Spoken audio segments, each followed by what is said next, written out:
Thank you. You guys all have your proper levels of afternoon caffeination happening? We've got coffee. I don't. I'm going to do that after.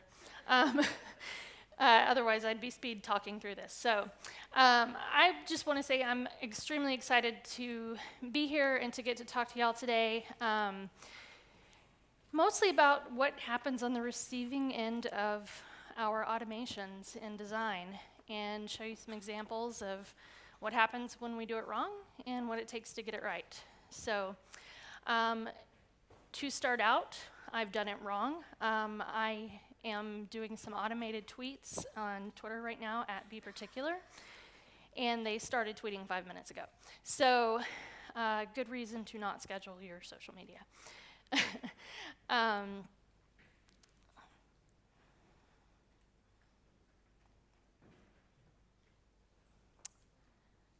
Just one moment. There we go. So I have been pretty obsessed with automation for several years now, and I keep running into automations in every single part of life, and that's at work and at home and in art. And for me, it's fascinating when I stop and think about everything that's been automated in this world to make things happen faster and with less effort. And so that's anything from triggered emails to notifications in apps, the chatbots Diego was telling us about earlier, algorithms, machines built to replace human labor. And we see automation in gadgets like Amazon Echo in our homes, and we have, I had to turn it off on my computer, we have apps and controls that dim our screens late at night so that we can sleep better. We walk through doors that open for us. And I mean, it's just everything. We don't use washboards anymore. We throw our clothes in a machine, and that happens. And even Spotify is trying to introduce us to new music based on our existing tastes and the tastes of the people that are around us. And there's a progression. We built wheels to automate toting things around, and we domesticated animals to pull wheels, and then we started building machines to do the work for us, and now we have machines that take care of feeding and watering and cleaning up after animals. And we've even built machines to help the animals entertain themselves.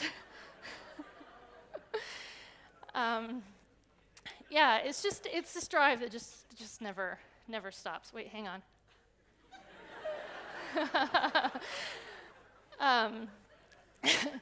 So in my obsessing over automation, I came across this book called Cheaper by the Dozen, and it's the story of Lillian and Frank Gilbreth and the early lives of their 12 children. Lillian and Frank were industrial engineers, and they studied motion time efficiency. They were efficiency experts. They were the people who came in and optimized the humans before we built the machines to replace human labor. Their intention was to create betterment and added happiness moments for the worker. I think this sounds sort of familiar. I think to further confuse people about what it is we do, I'm just going to start telling them that I create added happiness moments for users. But with these 12 children, so they were always looking for ways to automate everything they were doing to reduce the time it was taking to raise these children. And there's a quote from the book I think kind of relates back to what happens in marketing and content automation, especially for large and growing audiences. So mother saw her children as a dozen individuals, a dozen different personalities who would eventually have to make their ways separately in the world. Dad saw them as an all-inclusive group to be brought up under one master plan that would be best for everybody. So it kind of makes us think about, do we see our customers as individuals, or do we see them as groups? And is there a time and a place for either or? This is something that I actually got to study. I was studying automated emails when I worked for MailChimp back in 2012. And back in the day when we at MailChimp were initially pondering how we wanted to harness the power of marketing automation, we decided to just do a little competitive analysis, focusing on one particular competitor who said that they did content, personalized content, not only in emails, but on websites and social and all that good stuff. And during that study, I signed up for 12 mailing lists that were known and advertised to be customers of this particular competitor, and I monitored their email marketing for 3 months. And during these 3 months, I was actively reading these 12 newsletters and clicking on their sites, purchasing items, really, can you still hear me? I can't. Great. Basically taking on a persona of what a particular user might do on their emails, and I wanted them to have as much data as possible about me. I purchased things, and I read articles, and I clicked on emails, and they sent me as many emails as possible. During this 3-month study, I got 1,500 emails from these 12 companies. For some newsletters, I signed up as male with one email address and female for another, which are generally the only gender options available on most newsletter sign-up forms. And during these 3 months, I only saw 2 bits of personalization come through. And again, that's in 1,500 emails. And they were both from the same company. So at least somebody was using the fancy technology, even if it wasn't that interesting what they were doing. One of these personalizations was, pretty typical, 30% off if you come back to us note at the top of an email. And I also noticed that one of their newsletters was segmenting on gender. Both emails contained the same content blocks, but when I signed up as a man, a content block with neckties was at the top of the email. And when I signed up as a woman, it was maternity dresses, because all women are pregnant. So again, for these 3 months, I barely saw any content automation as promised by this company. And I thought, would it take them more than 3 months to get this information on me? I mean, they were paying so much money for this service and using it in the most basic way possible. And I know I mentioned the study was done in 2012, which seems like ages ago in the tech world, but if you look up personalized email marketing, you're still going to get the same old results about subject lines and inserting someone's name into an email, which people still can't get right either. These simple features are not something that you need to pay big money for. A little off on the timing there. And as a follow-up, MailChimp did expand their automation tools in the couple of years after I left, and I don't work there anymore, and they're not paying me to talk about them. I just think that they did a really good job on this. But they didn't go the route of doing content blocks that would personalize based on anything. They focused on big things like shopping cart abandonment emails, and which is a huge moneymaker for merchants, or rewarding top customers, or re-engaging supporters of a nonprofit's mission. They were important things to personalize, not just neckties and maternity dresses. They also kind of automated how you set up the automations, so as an automation nerd, I thought that was pretty cool too. But the most important part of that is they took the time to know what was important, and they help people build automations that matter. They encourage their customers to view their customers as actual people and not just an email address on a list.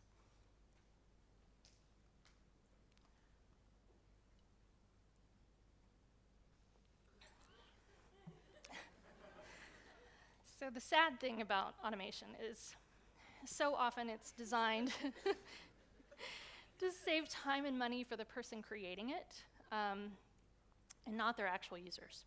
And if we're practicing user-centered design, automating for ourselves is kind of the antithesis of our intentions. So we'll play a short game of, you can't blame the algorithm if you set up the algorithm, to remind ourselves that even if our intentions are to help the user, just like any design problem, we need to play it through and think about what this automation looks like in the end. And more importantly, does your automation make your user look like a jerk? Because this one did. So last year we were looking at buying a house, and I wanted to check out my new neighborhood on Nextdoor, which is like Neighborly, I think. And so I looked up my new address, and Nextdoor presented me with these options. I could verify by credit card, phone, or postcard. And of course, I couldn't actually verify anything because it wasn't my house yet. I didn't live there. So I just clicked out of the site and was like, I'll figure this out later. It's fine. the next thing I know, I've got an email saying, hey, we went ahead and sent you a postcard so you can verify, to the house that I didn't own yet. And this house was actually, it was a particularly difficult purchase, and negotiations were not going well. And I think that getting this postcard addressed to me at the house, it might be a little bit of a stretch, but I think it actually kind of cost us a little bit of money, because they wouldn't budge on the price or repairs, and they did not save the postcard for me.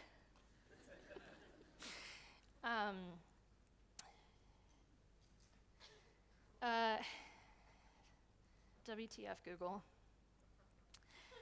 If you don't know about Google's completely misguided attempt at an April Fool's joke, the short version is they replaced one of their send buttons with a send and mic drop button, which inserted this nice little animation into your emails. And it didn't put it in your email, show it to you, and ask, hey, you want to send this out? This is pretty funny. It just sent and appeared on the other end. Now, yes, there was a warning the first time that this happened. It's pretty obvious warning about what was going to happen. But this warning only appeared for me one time while this thing was live. So this is what I saw in my account on April Fool's Day. If you see the send and mic drop button is replacing the send button that I always hit constantly every time I send an email. There is no way someone is not going to accidentally click on that. There were reports of people angering their bosses through this, people sending job applications and accidentally sending this, hire me. There was an example that I saw where this cutesy little animation appeared in an email about funeral arrangements. And even reports of somebody getting fired over this. And I really hope they got their job back after they explained what happened. And when Google apologized, they blamed it on a bug, which there was a bug. There was a way that this was even worse. But the bug wasn't the problem here. I just think the number one rule of jokes and automations is should be don't touch people's content without explicit permission.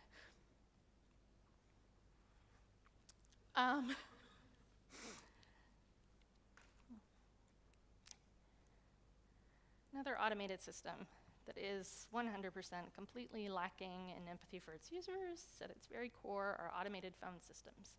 These things are not designed with you in mind. They are to save money, not have to hire receptionists. And of course, many customer calls are harsher when you actually get to a human because you've been frustrated, and I don't know about you guys, but it can't hear my voice, so I'm mostly just screaming, agent, representative, please help.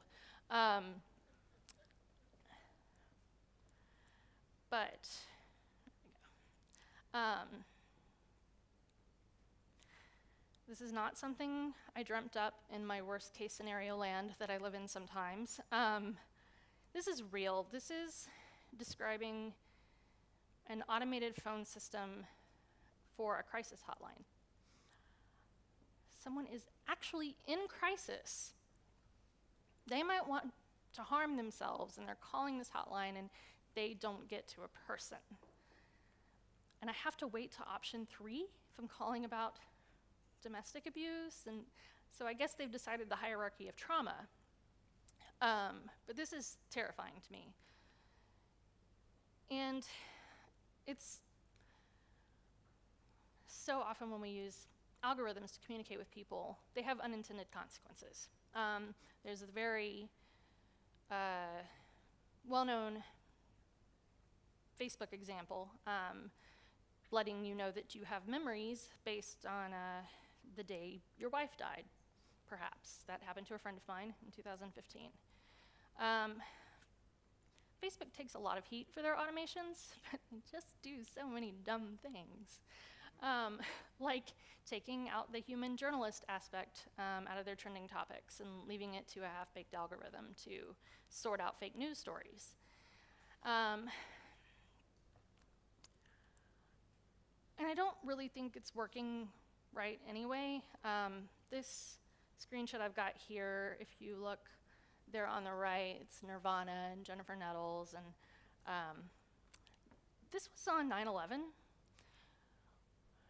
when every single person in America is posting on Facebook about 9/11. So I don't know how Guns N' Roses got into the trending articles. It's clearly not working. Another terrible thing Facebook is doing, I'm sorry if anybody loves them, but they just do so many dumb things. So I'm sorry. Okay, in their People You Might Know feature, they are now recommending therapists' patients to each other based on what we think is geolocation, or perhaps common numbers in the therapist's phone. Sometimes it's kind of hard to get the full story on what they're doing, but that is an actual thing that is happening. Facebook's, they're not the only company doing dumb things. As I mentioned, people are still messing up names in emails. The last time I was a job seeker, I got at least 2 emails referring to me as F-name, and they were so excited about my application F-name. Some shady organizations are using geolocation of phones. They are sending advertisements to women entering medical offices to send targeted ads to them and try and talk them out of medical procedures they don't agree with. There's software in the US that is predicting whether a defendant in a case is likely to commit future crimes. Of course, studies are showing it's biased against people of color. And somewhere in that mess of automated tweets, there's more information about that. It's pretty scary. So we talked about self-driving cars are getting into fatal accidents, and I'm not telling you these things to say we shouldn't automate. we definitely should. But these are examples of the sort of stuff that should just make you want to do better. Just create better interactions with people, even if they're automated interactions. To think it through, I think we've talked about this the past couple of days too. If your automation could actually kill someone, like Snapchat's speedometer filter, would it be enough for you to say, well, we warned them. We warned teenagers not to try to take a selfie at 100 miles an hour. I don't know. If your automation might kill somebody, maybe it shouldn't exist. Maybe you shouldn't try that. But fortunately, there are some people using automation for good.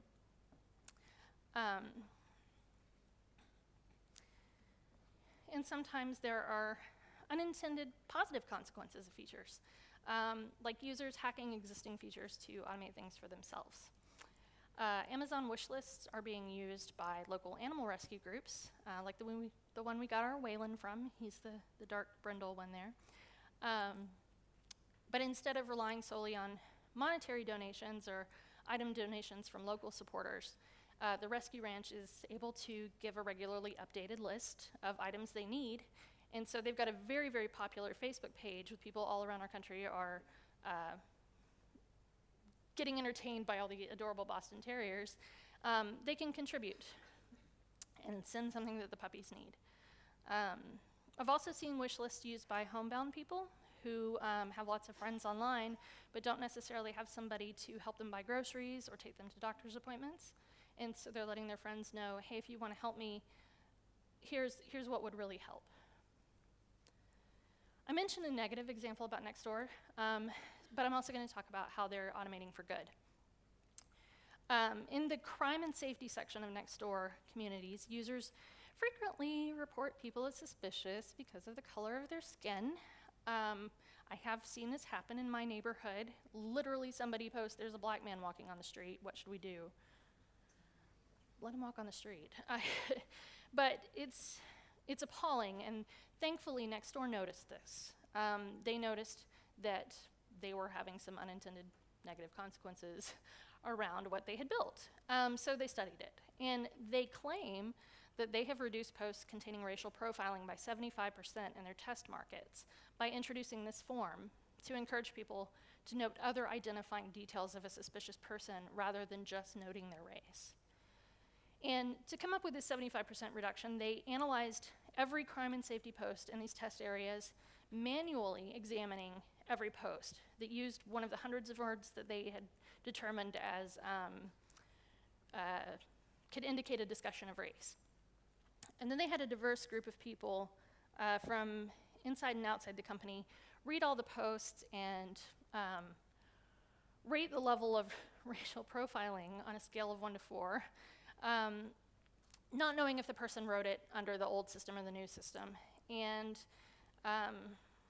you know, they say that they've reduced this. This is pretty amazing. And clearly this is a lot of work. To manually go through every single post is a really big deal. So it's not impossible to automate for good, we just have to want to.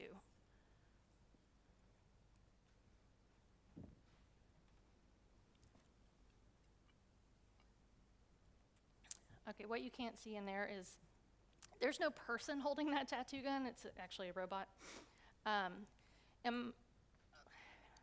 Show of hands, would anyone else in this room get tattooed by a robot? I would totally do it, just for the experience. Which may give you some indication of how obsessed I am with this subject. But as much as I love automation, it hits especially close to home when I start thinking about how people are automating art. And one of my great pleasures in life is listening to and making music. So if you wouldn't mind, I'd like to indulge in a little music listening. Feel free to close your eyes and listen for just a moment.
That symphony intended to be 20th century classical.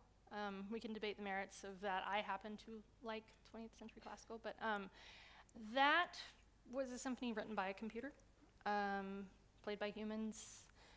It was, I happen to enjoy it. Bass clarinet guy clearly happened to enjoy it. But one of the non-scary things about automating around art is the musicians who played it, with the exception of bass clarinet guy, found it lacking. They said it had all these expression marks and they just seemed arbitrary and meaningless. And normally they would delve into music and find out more about it and try to learn about it, but they just didn't think they would find anything. This is good for humans making music. Oh yeah, and that's the computer that made it, which is wild. But a computer similar to the one that wrote the symphony, created by the same researchers, also writes music to help kids fall asleep and music for therapy, to help people with chronic pain and sleep disorders. But music therapy is a job. It's writing music for kids is a human job and a creative job. And it's one of my good friends is training to be a music therapist.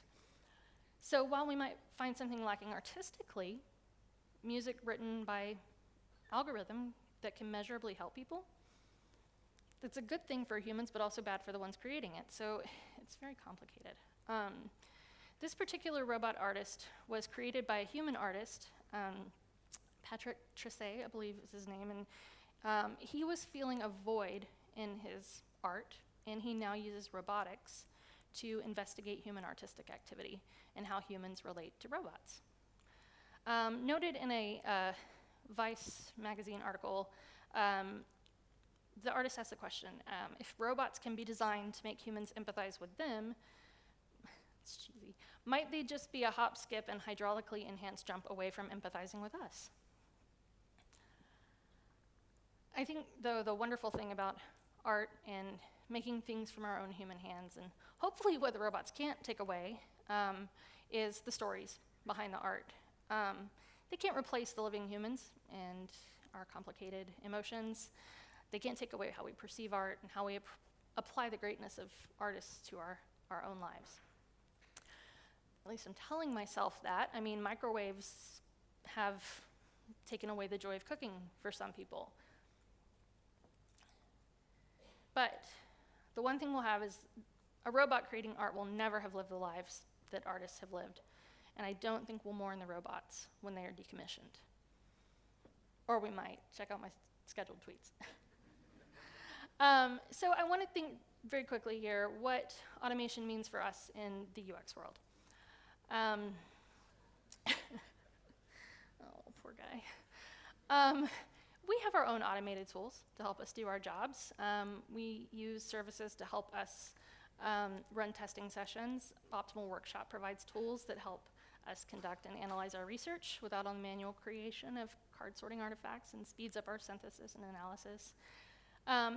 But what I hope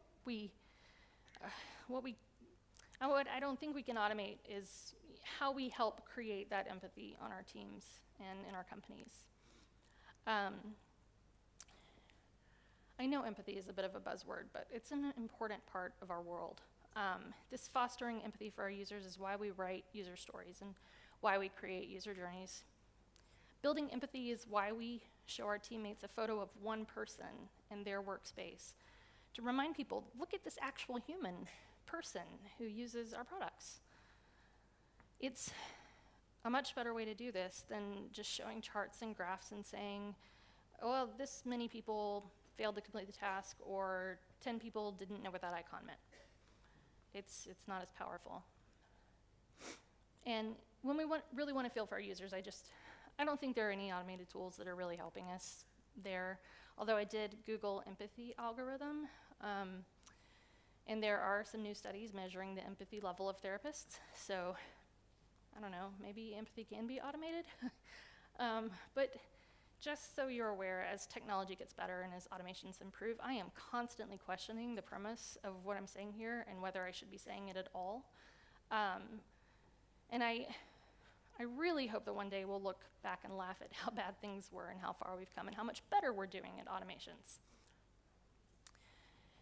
But we still got work to do.